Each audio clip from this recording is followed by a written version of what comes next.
welcome to the January 5th edition of the PFF Forecast. A really great show today.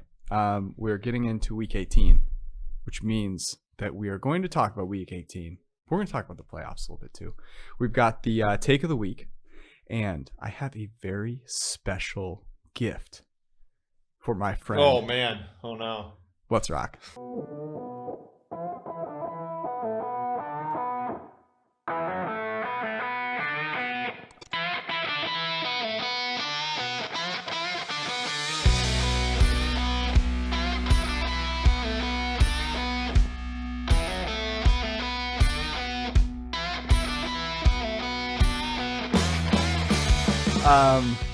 We're not going to get to the gift right away. I let it breathe for a second. I thought you had a recommendation. I actually have a good recommendation this week. So we're going to do recommendations. We can. I've been cultured this week. Okay. A little bit. It's not showing, but maybe the you gotta give me a little bit of break. So I was on the PFF podcast today. Mm-hmm. I was on the PFF betting podcast, which we did in studio. Mm-hmm. It's my third studio show today. Wow. And I think this t-shirt's holding up. I was gonna say it's a nice look. Professorial. Yeah. The hair is looking full today. Hey, if Keeps, you want to sponsor the show, come get us. Right. Land O'Lakes and Keeps, 1 week. Have you used Land O'Lakes recently? I'm not a big dairy fan, even though my brother-in-law, my father-in-law, they work on dairy farms. I don't like cheese that much. I don't like butter. Yeah, that's true. It's actually a really good point. Land O'Lakes, best butter out there. Oh, yeah, of course. It's not even close. Yeah. I was going to say that your appearances on PFF podcasts and shows might jeopardize the authenticity of this here podcast, but I know you'd never do that. No, so it was funny. Honestly, yesterday I got asked to go on like 8 things. I said no to enough of them, but there was one where I think it was Adam Hill and Adam Candy out of Las Vegas, and it's funny how many other people watch this or listen to the show because they were like, what was going on with George's hat on Sunday? Yeah, it was interesting. And so me as I want to be, I defended you, of course. But then also at the end, they were like, well, good luck to you. And obviously good luck to George in sort of finding his hair product again. And I go, look, it's just a really good. I said, look, for the first time in the history of the podcast, George is getting dragged for his looks. I was just trying to my gift. Yeah. Mike, what a selfless person I am. Yeah, exactly. So some might hypothesize, I was asked, did you forget your hair product? You don't wear a hair product every day. I don't every day. No. However, I also don't forget my hair product. If I had forgotten it and intended on wearing it, I would have gone home and gotten it. But I'm pretty regimented. I have things, my Sunday routine is pretty down pat. It was 20 degrees outside. Yeah, it was cold. And it was cold in here. And I wanted to wear a freaking beanie. And it was freezing. If anybody looks at this isn't the most insulated thing in the world. No, it's Plus not. The other room too, but I'm just saying it's not warm in here. I'll say that. It is not. By the way, I was watching the podcast back and we've gotten some really good feedback. I've gotten some. We had a lot of viewers. We had a season high in viewers on Sunday night. A lot of good feedback. I got some feedback from someone, a listener to the show, whose name I'm forgetting, who said that the audio consistency hasn't been great. We're working on that. I appreciate you. But some of the feedback that I noticed was you like to address the viewers. Did you notice that? You like to look. Yeah. You like to look at the people. Well, so the moment it clicked, so how you used to teach, and whenever, so let's say you were teaching the power rule in calculus, and the moment a student gets it, they just fucking use it over and over and over again. Yeah. The moment I learned how to look at the camera, I decided it's my go-to, and we were even in there. So Kendall Valenzuela, Ben Brown, and I were doing the PFF betting pod, and they had never been in that studio together, so they didn't know what to do with their eyes. I'm looking at the camera the whole time. I like to make the listener and the viewer a part of the show. Yeah, you're really inclusive. Inclusive LOU. Inclusivity. The bits, the podcast has been around long enough for some of the bits have worn off a little bit. So I was just thinking, and I'd love some feedback on this. what should we bring back? Stories from the Cincy Y, a new segment about teaching stories, because that your teaching story got some positive feedback.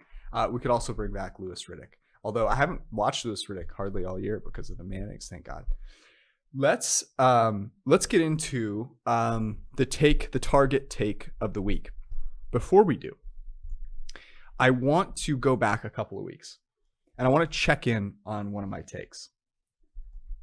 Because I said Burrow and Herbert have a 50-50 chance, or close to that, maybe a little over, but basically 50-50, which I don't think people would give them, of being the better duo when compared with Mahomes and Allen. That's aged well. And people got really mad. It's aged well. It has aged well. It's interesting. Allen, I don't think had the greatest performance, but all four of those guys, I mean, Allen had it a couple weeks ago, played really, really well. Looked like shit the other day. Yeah, looked like shit the other day. Mahomes in the first half against the Bengals was awesome. What I thought was interesting about Burrow, and why I'm excited about the fact that I was willing to say that on that take, is that I do think for one of the first times we're seeing Zach Taylor just like, okay, buddy, go ahead. And what was so great about that game was that Zach Taylor took over in the time you want a head coach to, which is at the end of the game. Mm-hmm. But like for the most part, he let his most important person on the team do the thing. Jamar Chase, right? As we talked about. Okay, so Allen, by the way, and I tweeted this out. Allen this season. Didn't you call him a nice prospect? Yeah, he's a nice. You are incredible. You are incredible. But like his completion percentage has gone down 5 points. Yeah, yards per attempt 1, passer rating, which none of us like, but we all know the scale, 15 points. Yeah, so still a good prospect at the position, but like all the people that were giving people. Like, okay, I have an audible. Yeah. I have an audible for this segment. Do you have a take that you feel really good about? I do, but. Okay, not as hot as maybe you're thinking. Give it to me. I'm gonna audible into something that I think will be really interesting. Okay. Here's my thing. The Tampa Bay Buccaneers going into the playoffs last year were 9-1 to win the Super Bowl. Mm-hmm. They are also 9-1 right now, despite the fact they're not a wild card team. They get to play at home at least once. Mm-hmm. Tom Brady is still Tom Brady. The defense is getting healthy. The Tampa Bay Buccaneers are being underrated right now in the betting markets. You should bet them 9-1 to win the Super Bowl. I can't believe I'm saying this, but like the Bucs are underrated right now. That's my target take of the week. I hate that I agree with that. Well, I know. So here's why that's happening. The first is that the Packers are the number one seed. Yeah. That Rodgers is the prohibitive favorite to be the MVP. Yeah. Even though he's not the most valuable player in the NFL.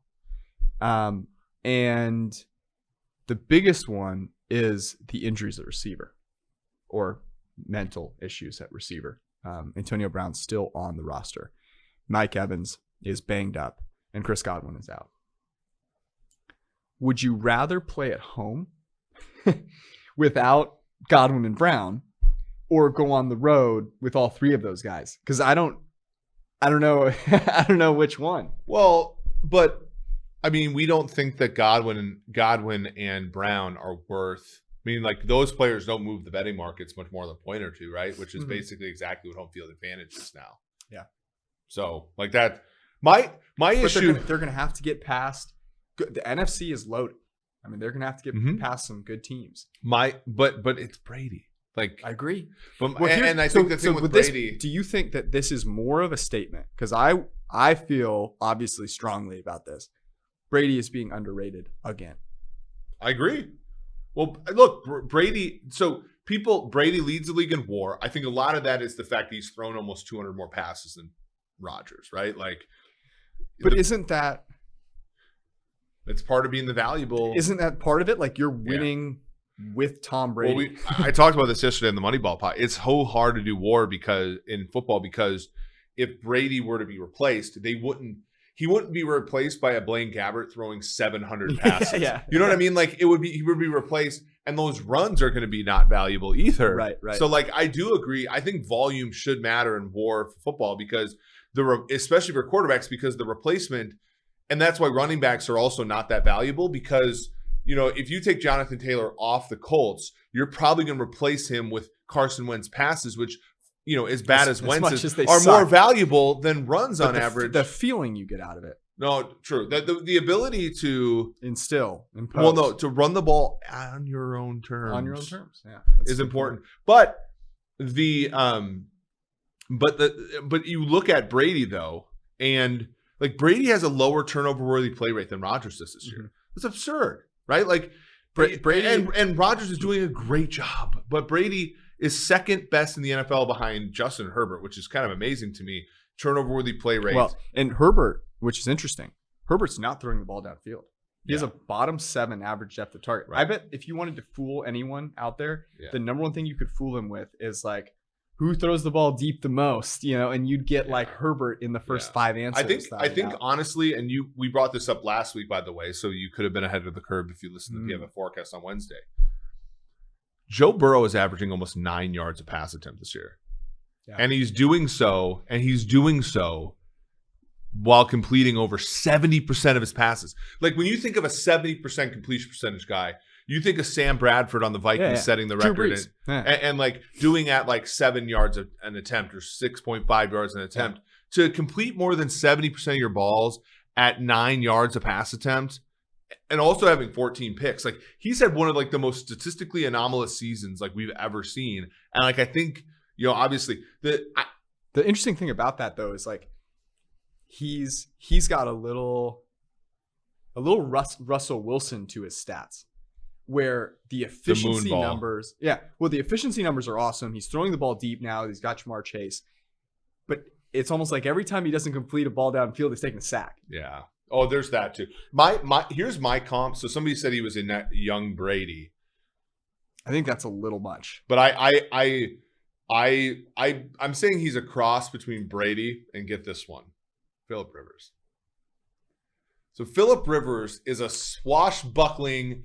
He's got a little fire too, but also the interception stuff. Like we all say, Rivers is like 6th during his career in PFF WAR. Like he had a great career. Yeah. Obviously, no Super Bowls. Obviously, the long extended stretches with no playoffs.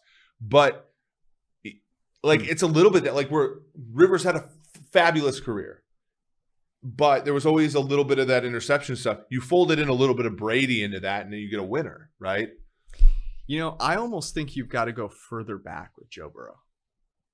Favre? Joe Burrow is now Favre's got the laser though. Favre is his own beast, and the arm strength. But he's such an old soul. Like I feel like you've got to go further back. We'll get to that later. I love that take. 9-1. It's beautiful. We have, by the way, on PFF.com, the simulation results. I have 10,000 simulations using PFF data to tell you how likely it is that each team will win the Super Bowl. I will just tell you this. The Packers are the favorite, 22%. Yeah. A team that we have talked about is in the top 3, and I'll let you go check that out on PFF.com, which you can get any subscription of your choice for 25% off with the promo code FORECAST. That's promo code FORECAST, 25% off. The Power Rankings tool, which has the simulation results in it, is with an Edge subscription. You can get that for as little as $40 for an entire year. Break that out per month. It's like fucking nothing. It's like $3 a month. Just go do it. You'll be happier for it. If you get an Elite subscription, a little more expensive, but that's okay. It's like 10, 12-ish bucks a month, whatever, when you break it down. So valuable because you get all the betting dashboards, both NFL and college. Both of them are up more than 25 units on the season, 0 to 100 PFF grades for every player every single week. So much good stuff with an Elite subscription. Both are great. 25% off with promo code FORECAST. Use that promo code. Support the podcast. Okay, here's what I wanted to do. I actually want to hear from you which quarterback, and go down the list in order from most confident to least confident. Going into the playoffs, the quarterback you're most confident in. And basically what the rubric here is, it's a game that the quarterback has to win, right? So maybe you're down 14 points. Let's put them in Joe Burrow's situation against the Kansas City Chiefs. 28-14 at half. It's the playoffs. You got to win this game. the quarterback you're most confident in. Ooh, this is so good. I love this question because it takes away a lot of the noise, right? Mm-hmm. So right now, and you can go, with the power rankings tool, you can go in and look and see which quarterbacks we have where. Mm-hmm. A little bit tricky because this week, for example, Brandon Allen is starting for Joe Burrow and stuff like that. But I would say the most confident I am in a quarterback, and this pains me because it's not Mahomes, it's Tom Brady. Brady is number one for me. Brady is number one for me too. I thought about both Aaron Rodgers and Patrick Mahomes, and the reason that I'm more confident in Brady, which is weird because generally there's a little bit of, if his line isn't working, he's not mobile. But I don't know. We haven't seen that from Rodgers this year. He's been an absolute train wreck under pressure. And with Mahomes, there's been so much up and down. He is not graded anywhere near as good as those guys have this year. So I actually, in a situation where you're down by 14 points, even if the team is kind of crumbling, or not crumbling, but not, picking him up, it's Brady for me too. Who do you have number two? I still think it's Patrick Mahomes. Over Rodgers? Mm-hmm. Why? So this sounds stupid, but I've seen it way more frequently more recently. Like when's the and this is and I know Packers fans get freaking crazy about their team. So let me couch this as carefully as I can. Matt LaFleur is a very good coach, and he rarely puts Rodgers in positions to be behind by that much. And when the last time, and he hasn't not done this. He did this against the Niners on Sunday Night Football. He brought them back against the Vikings, although they didn't win that game. This season, there are obviously documented evidence of him doing this. Mm-hmm. Mahomes has been pressed in this situation more recently, and in the biggest moments, and has done it repeatedly. Yeah, that was what I thought about. I thought about immediately last year against the Bucs, and Rodgers in a position that, gosh, he didn't play that terribly, but actually played decently well and couldn't get it done. And I said, don't let that recency bias get in the way. The answer is Aaron Rodgers. And the reason for that is, as corny as this is going to sound, there's a little chip on the shoulder. And the way that he and Devontae Adams are playing right now, the chemistry that they have together, you're just never out of it. And I know that Patrick Mahomes has great chemistry with Travis Kelce. It hasn't been as good this year. And Kelce had a big drop in that game against the Bengals. And what I see out of Mahomes and the Chiefs is there's a missing killer instinct. It shows up in the data, right? They are not as great as they have been in the past. It shows up in the grading. It shows up in their lack of explosiveness as an offense relative to where they've been recently. And so for me, it's Rodgers number two. I'll go at number three now. Or sorry, no, you're going number three now. Yeah, so Rodgers for me is three. Okay. And you would obviously go Mahomes 3, or Mahomes is later. You're going to take Josh or Justin Herbert. Okay, go for it. You give 3 then. No, I'm going Mahomes. I'm not jumping ship there. Interestingly, normally I would have an argument around, Mahomes being 1 being because of the supporting cast that he has. I now feel like it's in spite of a lot of the things around him. Yeah, he made some really good throws to Demarcus Robinson and Byron Pringle and McCole Hardman. Actually, that trio of guys is over 1,000 yards this year. It's been weird. Again, I don't want to sound like a homer, but there are some positive aspects to what they've had to deal with this year. But by and large, this is the least confident I've been in them going into a postseason for 4 years. So now it gets interesting. Yeah, I actually think it's not so bad. So I'm going to go with Josh Allen 4. Really? You're a promising prospect. Josh Allen for all the regression and stuff like that still has great talent around him, still has a laser for an arm, still has no shame, which I think is a big attribute to have as a quarterback. And so for that reason, I'm going with him. Okay. I did not go with Josh Allen here. I went with Justin Herbert. Herbert's a good one. And the reason I went with Justin Herbert over Joe Burrow here and Josh Allen and Kyler Murray is that first off, at this point, mobility is a big and important thing. Justin Herbert, obviously very mobile. But there's also, with Justin Herbert, when you're in a position where he just has to go out and win the game, he has the ability to make throws that just no one else can. Yeah. Has he though? Well, that's the thing. So the offense, and this is the tricky part about this question, is like I'm sort of teasing away the like Joe Lombardi offense a little bit. If it's just Justin Herbert like drawing shit up on the ground, like it's Justin Herbert for me. So I will go Herbert number 4. Cool. I think so. Herbert's my 5. Okay. I'm going to assume Allen's your 5, or are you going to go with Murray or Prescott?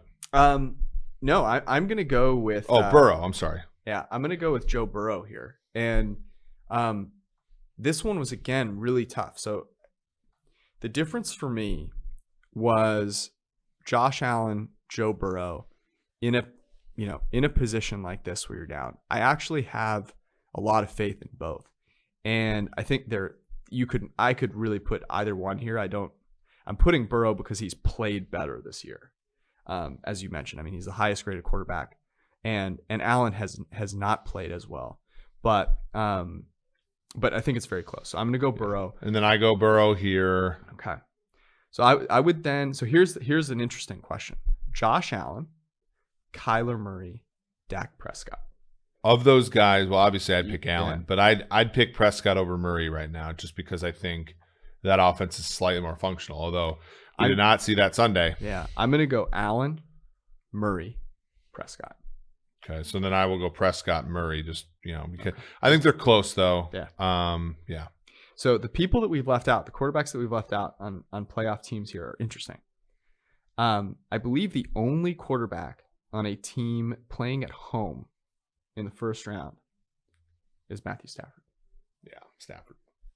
By the way, feedback from the podcast, people were saying that we were treating the Rams as though they were like a 2-win team. I'm pretty sure we said multiple times that they were a 12-win team, and that we were just perplexed at the sort of way they got there. Like, no one's saying the Rams suck. I think that the issue is I think the Rams in a weird way have underachieved. Like the fact that the Rams have stayed healthy, and they're still picked up Odell Beckham Jr. 6th highest odds to they played the 26th hardest schedule so far this year, and they still only have the 6th highest odds, and they're a loss to the 49ers and a win by the Cardinals away from not winning the division, not even winning the division, which we're going to talk about here in a second. No, it's a great point. They picked up Odell Beckham Jr. and Von Miller. Cooper Kupp had a year for the history books. Jalen Ramsey, the secondary, healthy. And yeah, we're not the only people talking about whether Matt Stafford is a question mark. I mean, I think it's basically everybody. It's basically everybody. In fact, I think more people are talking about it now than we were, because we kind of expected it to be the case. Yeah, we talked about it. And so people are sort of overreacting now to what has happened, because it surprised them more than it surprised us. You know what you don't want to be surprised by? Oh, is this a Manscaped read? You don't want to be surprised by lack of tidiness in 2022. You want to make sure that your Manscaped, or lack of battery life, or lack of battery life, or lack of lighting. I heard that the thing's got an LED light on it. It's got an LED light. You clearly need to use it more and experience the light. I am a devout user of the Lawnmower 4.0, part of the Manscaped Performance Package 4.0. Nice. Yeah, which includes new ultra premium body wash. I keep telling people that I'm going to use it at some point. I haven't used it yet. Hey, Manscaped, send me some freaking body wash. I'll use it. I'll let you know if I like it. God, that sounded really prissy. Well, it was sort of Nancy Pelosi, pass the bill so I know what it's in it. Yeah, too good. Too good for your body wash. I actually don't like. I know I've given out recommendations around really expensive cologne. I actually don't go overboard on body wash. I just use the basic normal Dove Men Plus Care stuff. And then I spend on the shampoo. Jesus. Anyways, back to Manscaped. You can get Manscaped for 20% off plus free shipping with promo code PFF at manscaped.com. That's 20% off plus free shipping at manscaped.com. As I said, the Lawnmower 4.0 will keep you clean and trim in a matter of minutes all over, so you're not surprising anybody with unintended consequences. Go to manscaped.com, use promo code PFF. Okay. Let's go to games. The slate.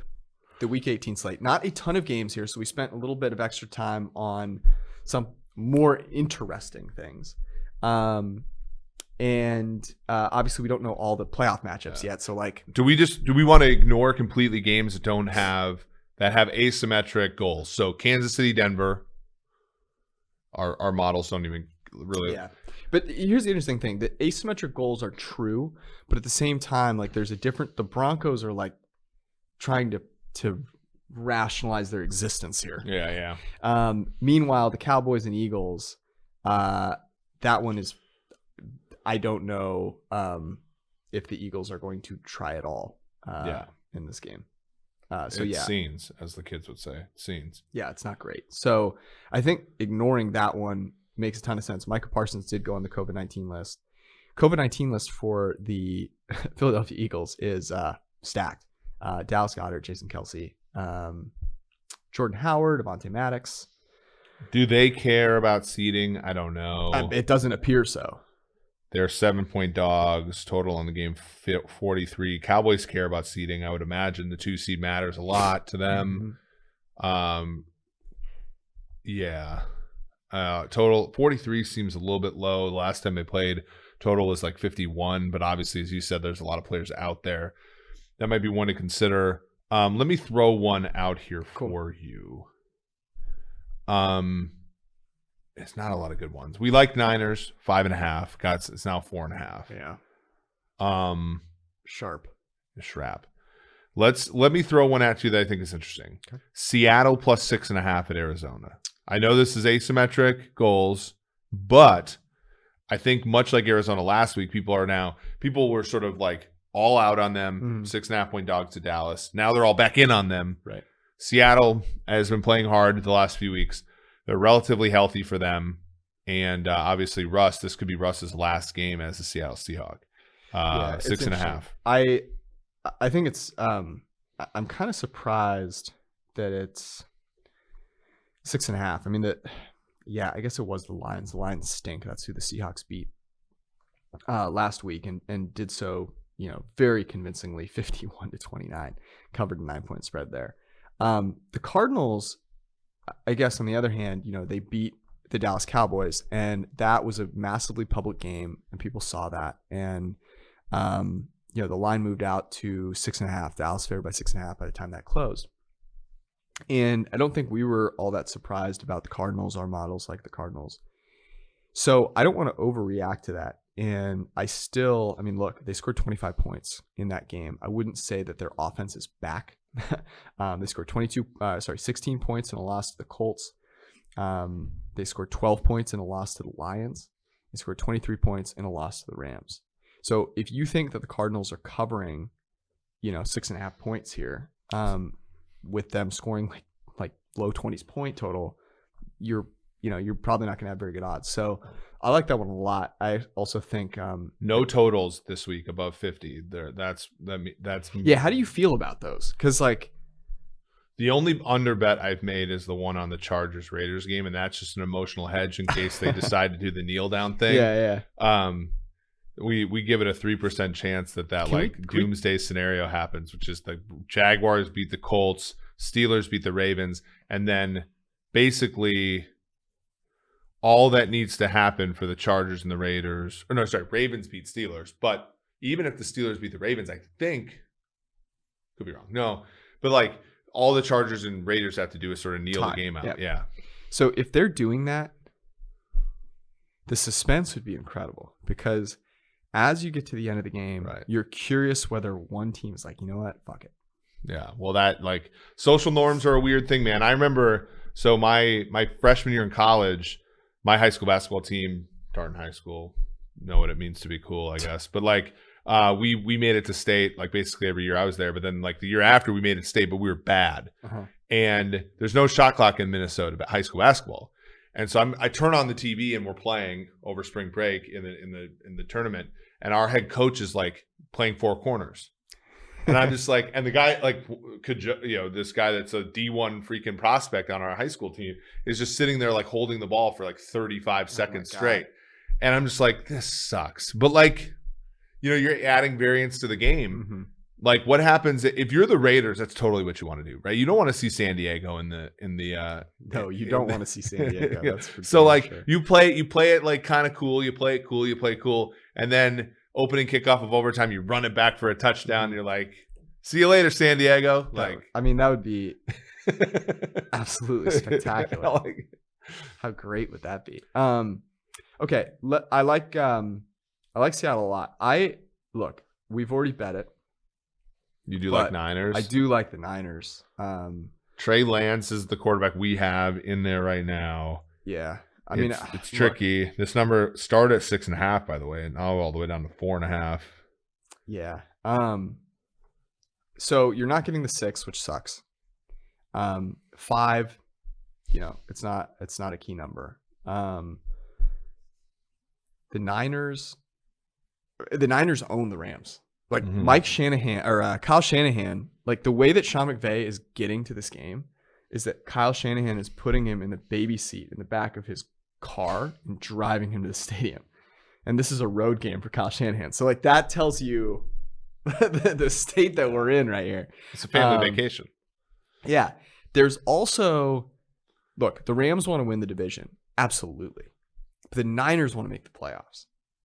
And so it's not totally asymmetric, but it's a little freaking symmetric, right? Like the Niners playing for their lives and the Rams playing for, a home game. Well, right? It's like, I just think it'll be easier. Yeah, no, I don't hate that one at all. What about this one? Indianapolis minus 15.5 in Jacksonville. Man. So I know we gave up a big spread last week, and we obviously lost that one. Brady was amazing at the end, but they were. The Jags have beaten the Colts every single year in Jacksonville since 2015. How often are we going to hear that stat this week, by the way? Well, it's because everybody wants to see the Los Angeles, Las Vegas, like kneel down fest. Every betting site is going to tell you that the Colts have not won in Jacksonville in God knows how long. Does Wentzy waste a good game on this Jags team? Because like Wentzy's only got so many good games in him, and he hasn't. To be fair, he's been a conservationalist of late. He has not used his good games. Does he use it here? I don't know if they need it. Well, Jacksonville is wretched. They're the worst team in the NFL besides the Giants, and I know the Texans exist. I mean, so one of the cool things on PFF.com is you can go look at the lineups, and you can take a look. The Colts offensive line, fantastic. The Jaguars defense is I think Taylor's going to try to get to 2,000 yards too. The Jacksonville defense is a complete shambles, okay? Yeah, they have Josh Allen, who is playing really well, top 20 graded edge defender. The rest of their defensive line, 75th ranked PFF grade or worse. Their linebackers, 75th PFF grade or worse. Their defensive backs, abysmal. So in a game where the Colts are hearing this every single day, right? It's like, we haven't won in Jacksonville. We haven't won in Jacksonville. We haven't won in Jacksonville. It's going to be 76 degrees. The only thing I think you could be possibly worried about is like, oh, it's humid and like whatever. I like the Jags. Sorry, I like the Colts. You almost Freudian there. Yeah, it was bad. But, I don't mind that at all. Under seems like an interesting play. I think those two are 15.5. Yeah. I think you could see like a 28-3 game. Like Trevor Lawrence, by the way, like somebody tweeted this out. I know our colleague Trey Sigma was like, I hate this tweet, but it's like kind of interesting. Bortles and Lawrence's numbers are basically identical as rookies. Like, and I think Bortles obviously had more to work with, but like Trevor Lawrence has been horrendous this year, unfortunately. So, okay, let me propose one more. I don't like, there's not even like, there's only really one teasable, like true Wong teaser, and that's Tampa Bay -2 against Carolina. But here's a game I like, and I want to know what you think. Okay. Chicago Bears getting 3.5 in Minnesota against the Vikings with Justin Fields. Part of me thinks, much like last year, the Vikings are going to play this game through. Yep. And we had the Vikings in a teaser last year for Week 17, and they didn't cover the normal spread, but they covered the teaser leg. Kirk Cousins coming back. Kirk Cousins going to want to do some things to like puff up his stats, get paid, all this kind of shit. And Chicago, like, the problem I have is both of these head coaches are out. They're foot out the door. The Bears, I think, if I'm getting 3.5 with the Bears, I'm going to take it in a game like this. I don't like. It's one last fade of the Vikings. I know they don't want to lose 10 games or whatever, but I see the Vikings players quitting on Zimmer more than I see the Bears players quitting on Nagy. Nagy's less of an asshole than Zimmer. Did you see what he said about Kellen Mond? Oh, absolutely. This is like, how the hell are you doing? And granted, Mond's one series was an absolute delight. He clearly had been seeing Kellen Mond. Yeah. Actually, by the way, I heard a reaction to that Zimmer quote. Yeah. It was an incredible reaction.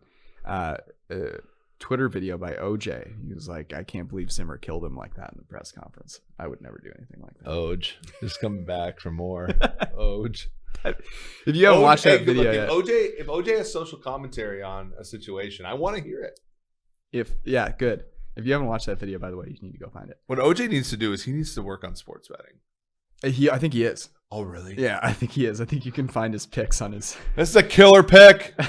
This is a double bet, a parlay. Kill both of them at the same time. Win. Sorry. What would you call? What are the best names for an OJ Simpson betting segment? The bloody glove parlay. 2 birds. Every OJ picks a parlay, is it not? It has to be. Yeah. Or this line doesn't fit.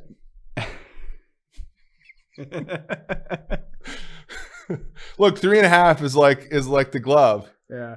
I can't get it to I'd make this 4.5. Yeah, I'd make this 4.5. It just doesn't fit. 2 birds is also good. Too soon, I think, maybe. I like the runaway bet of the week. Oh, yeah. It's like a spread. It's like a big spread that he bets. What if he lost a bet and then after he had a podcast, much like our Sunday bet podcast, and he's like, I promise you this. I'm going to find out how that bet lost. I will get to the bottom of this. Then he's out golfing. Yeah, that'd actually be great. So his whole thing is that he's like an investigator. Yeah.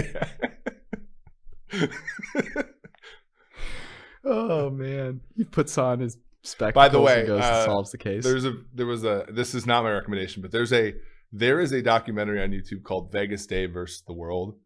And I got to say, it's probably the funniest thing I've ever seen. Okay. Just came out. Before we get there, I have one more for you. I can get on board with Chicago. The other one that I have is Tennessee, Houston over 43. And I know all these lines are super depressed. I don't think that Derrick Henry is going to play here. And obviously the Titans are looking to wrap up the 1 seed. Texans at home. Davis Mills he's not been a complete and utter disaster. Mm-hmm. He's not Zach Wilson over here. Too soon. I know. But and a team that is not going to quit. Like, I don't know if David Culley has another season in him, but I don't foresee this team quitting here. And the Titans are going to, they're going to run up the score, right? They got to win this game. They can't afford to lose this game. And they've obviously blown leads in a playoff game before, so I don't foresee them doing that. Over 43. I don't mind that. I think the issue is that the issue would be that the Titans shut them out. Yeah, that's it. right? Which they did basically. Or if they win, if Houston wins, it's in sort of this really weird, like, because when Houston beat them in Tennessee this year, mm-hmm. the one that we're currently in, wasn't it like 18? Let me look at this again. It was some crazy score, right? It was, it was 22-13, mm-hmm. right? I guess that's close to the total here. When they look, like, I like the Texans in this game just because I know our model doesn't because they're terrible, but like the Texans just beat the Chargers 41-29. So like I actually like that if it gets out of, like, if Rex Burkhead runs the ball well or something silly like that, or Chris Conley gets deep, like, yeah, that's not a bad bet. The problem is like the Texans might just be. Here's the question I have, though. This is more to your bet. Mm-hmm. The Texans aren't tanking for a pick. No, that's the point. Like, I don't think that they're of that sort of like mindset right now. Yes, I agree. Okay, before we pick the lock of the week, it's hitting this week, and if not, I'll find out why. If you're looking to place a wager, perhaps on this, if you're in New York. Any podcast listeners are out in New York, betting is now legal, and may God be with you. Go to the DraftKings Sportsbook. Download the DraftKings Sportsbook app, an official betting partner of the NFL. Use promo code PFF when you sign up. New customers bet just $5 on any football team to win their game with promo code PFF and get $200 in free bets. So it's a no-brainer. Go do it. Then you can use that $200 in free bets in the playoffs. Playoff NFL betting is the absolute best. There's nothing better. You'll have that extra little cash in your pocket to make it happen. If you're in a place that doesn't have betting legalized yet, it's okay too. DraftKings Sportsbook offers free shot at $1 million in total prizes with your first deposit, and huge cash prizes on daily fantasy football contests too. So those are free to play, and you can play them in any state. Download the DraftKings Sportsbook app, promo code PFF. Do it now. Get those $200 in free bets if the team you choose wins their game. So I would go with the Colts, by the way. New customers only. Must be 21 or older. New Jersey, Indiana, Pennsylvania. Minimum $5 deposit, $1 wager required. One per customer. Restrictions apply. See DraftKings.com/sportsbook for details. Gambling problem? Call 1-800-GAMBLER. And when you get all those winnings and you want to make a smart financial decision, Eric, NFTs, pump the brakes maybe just for a second. Go to Western Southern. Find out at Western Southern, our friends, what to do with your money to make a smart decision with it. And here's the cool additional piece. You can win a $2,500 catered dinner for the big game on February 13th, happening in Los Angeles, we think. Chris Collinsworth will be calling that game. And the way that you enter to win that prize is actually by asking Chris a question. So go to westernsouthern.com/askchris. Ask Chris any question you want. Anything about the Super Bowl, how he prepares for it, how Al prepares for it, whether Al even needs to prepare at this point, how much food Al eats during the broadcast, how he manages to never get caught eating literally like a 5-course meal on camera, or not on camera, but behind the mic. Go to westernsouthern.com/askchris. Ask him a question, then get entered automatically to win that catered meal. And you can go to the Chris Collinsworth's podcast on YouTube and check out the answers to the best questions read every week. Okay.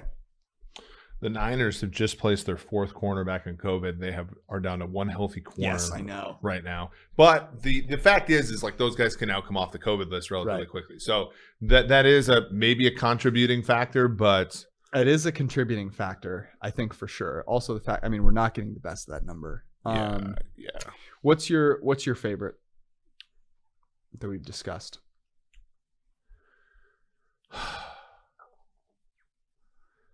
I come into this saying the asymmetric stuff, and now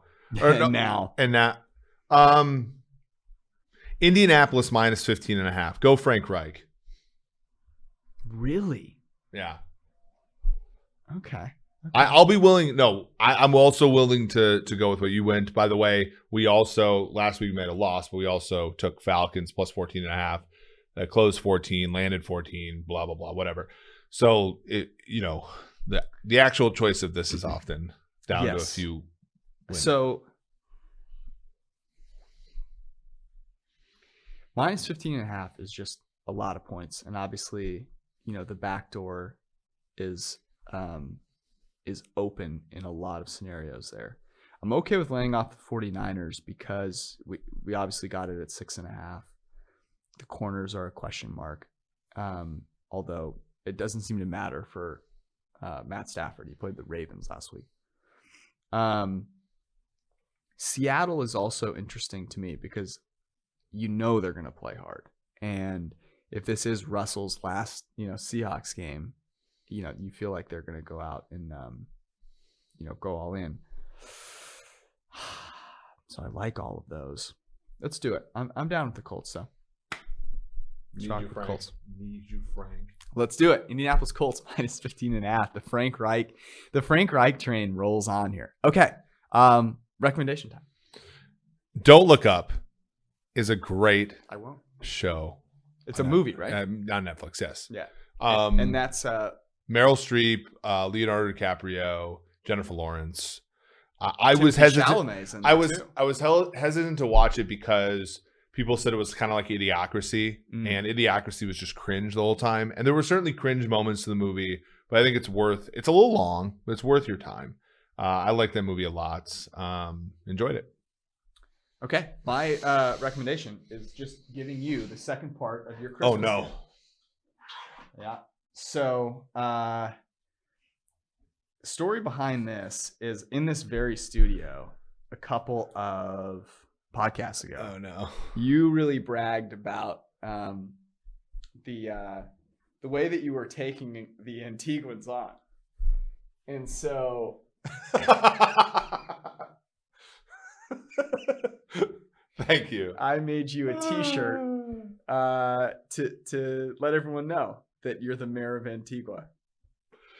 It's very nice of you. Thank you. And there's a little Merry picture. Christmas. The picture on there, I just of course had to get it on there. I felt like it was kind of artistic. I cut off the top to just add a little bit of hipsterness to it. Yeah, for sure. Really accentuate the crop. Well, that's at like the top. what's been happening to my hair since I turned 30. I should have told you. I should have told you I cropped the hair because there wasn't much to see. Oh my God. That's our podcast. We'll be back with you Sunday night after Raiders Chargers to talk about the playoffs. Come hang out with us. Peace.